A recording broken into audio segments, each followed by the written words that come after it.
de Viguerie. Bonjour.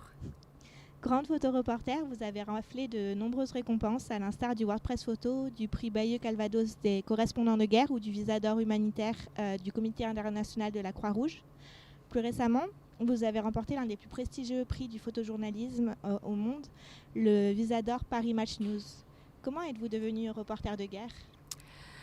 Alors, j'ai commencé par faire du droit et je me suis rendu compte que c'était pas pour moi et donc j'ai fait une école de photo en Angleterre.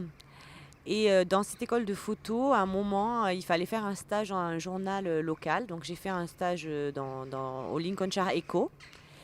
Et ils m'ont envoyé en Afghanistan pendant mon stage et j'ai eu un vrai coup de cœur pour ce pays. J'ai eu l'impression de faire un voyage dans le temps.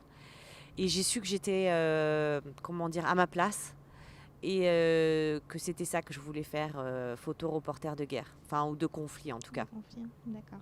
Et comment vous qualifiez vos missions au quotidien ? Vous voulez dire mes reportages? Ouais, c'est dans le but d'informer, de sensibiliser. Alors pour moi, les reportages qu'on essaye de faire, c'est une espèce de vision sur le monde, c'est de pouvoir être les yeux des lecteurs qui ne peuvent pas forcément aller dans ces endroits ou qui n'ont peut-être pas forcément envie d'y aller non plus, et de rapporter des histoires humaines sur ce qui se passe dans ces pays, mettre des visages sur des chiffres et humaniser les conflits. Et comment vous faites pour humaniser si parfois la barrière de la langue se pose ? En fait, à chaque fois qu'on part en reportage, on travaille avec un fixeur, c'est-à-dire une personne qui va nous guider dans le reportage, qui vit sur place, qui a un bon carnet d'adresses, qui sait où aller et qui va aussi nous servir de traducteur. Donc Manon, avec laquelle je travaille en binôme depuis maintenant 13 ans, qui elle écrit, pose ses questions en anglais souvent et elle nous est traduite ensuite dans la langue du pays dans lequel nous sommes. Et vous avez parcouru énormément de continents ensemble. Comment vous trouvez vos idées de reportage ?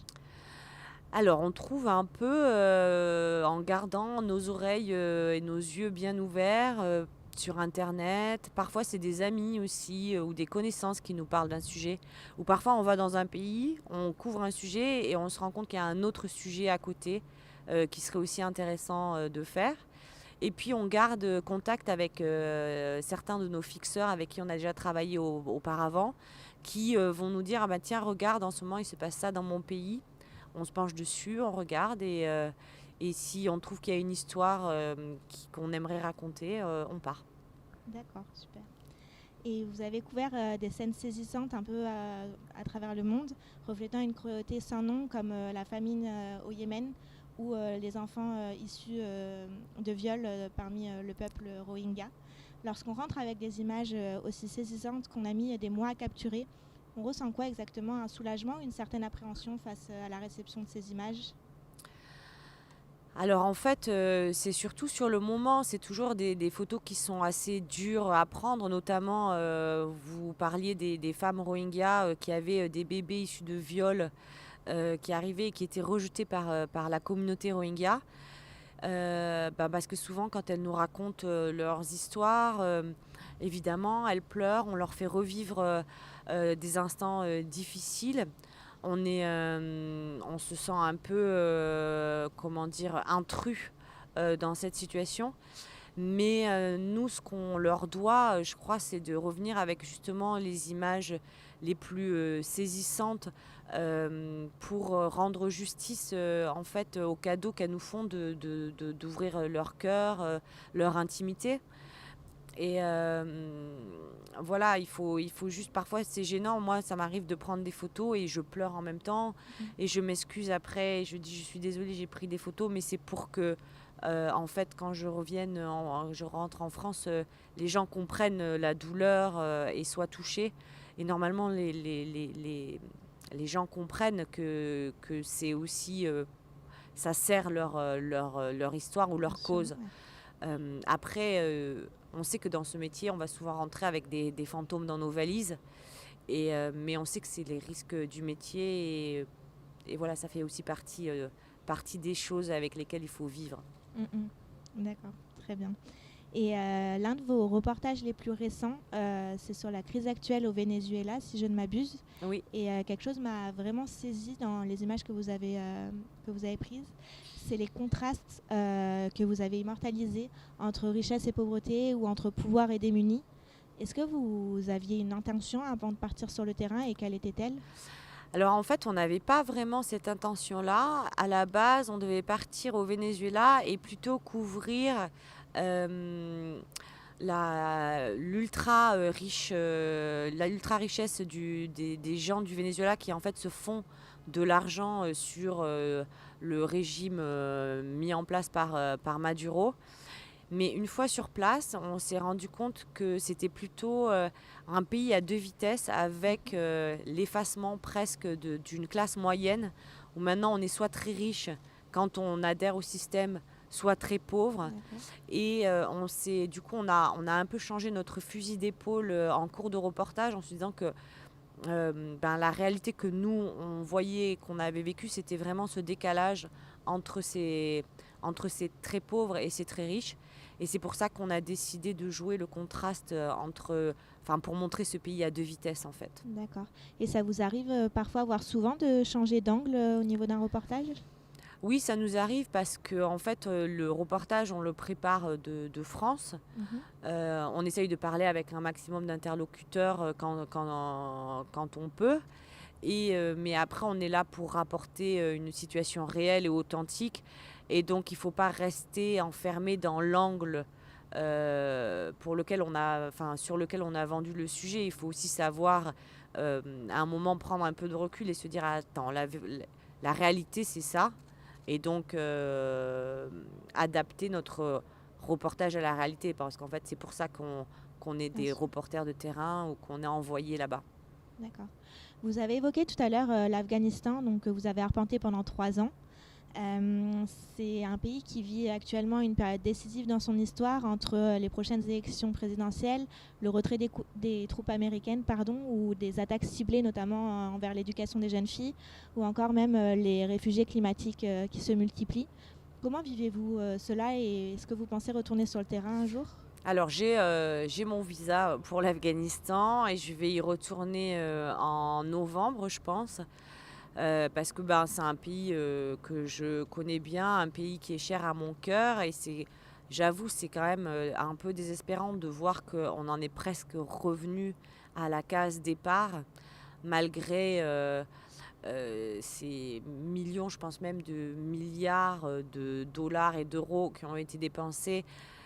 Malgré toutes les pertes humaines dues au conflit et aux attentats. Et ouais, c'est un peu désespérant de se dire qu'on en est là, quoi.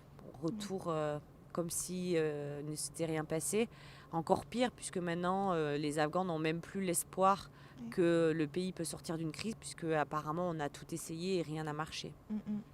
Et vous avez une idée d'angle à traiter au mois de novembre si vous y retournez? Mais je pense que l'angle, ça va être ça. Afghanistan, retour à la case départ. Il y a une famine qui sévit dans le centre du pays, les talibans qui sont revenus en force, les femmes qui n'ont pas plus de liberté qu'avant, les militaires qui repartent, mais après avoir accompli quoi finalement? Voilà. D'accord. Et dans ces cas-là, quand vous avez une idée de projet comme celui-ci, vous le proposez à des rédactions.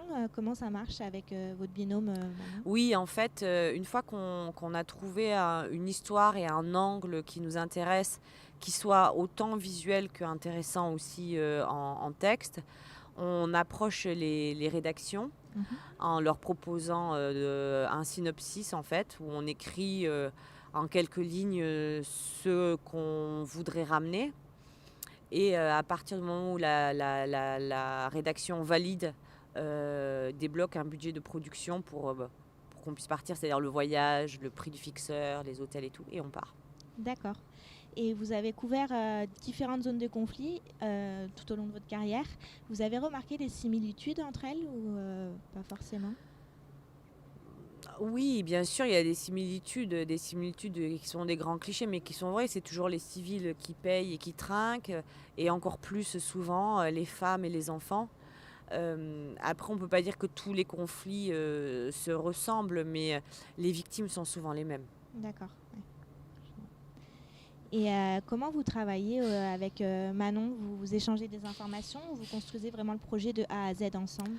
Alors vraiment, on construit le projet de A à Z ensemble, et tous les soirs quand on est sur le terrain, on fait une espèce de récapitulatif de la journée, de ce qui manque en texte, de ce qui manque en photo, et on travaille vraiment à écrire la même histoire, elle avec ses mots, moi avec mes images. D'accord. Donc Véronique, vous êtes photoreporter et femme. Est-ce que est-ce que c'est un avantage d'être femme finalement dans ce milieu? Oui, en fait, tout à fait, c'est un atout d'être femme dans ce milieu, parce que déjà dans certains pays, notamment au Moyen-Orient, on a un accès privilégié aux femmes, quand même la moitié de l'humanité. Et ensuite, une femme est beaucoup moins menaçante ou représente beaucoup moins un danger. Donc les gens sont beaucoup plus ouverts, beaucoup plus tranquillisés par notre présence. Et d'autre part, ça nous permet de voyager très discrètement, cachés sous une burqa ou un tchadri ou un voile. D'accord, ok.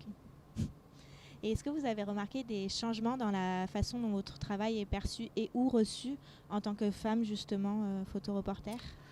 Ben, je crois avec Manon, au début, on a dû vraiment faire nos preuves encore plus en tant que femme, de montrer qu'on pouvait le faire, et que oui, on pouvait couvrir des terrains de conflit qui étaient traditionnellement plus confiés à des hommes.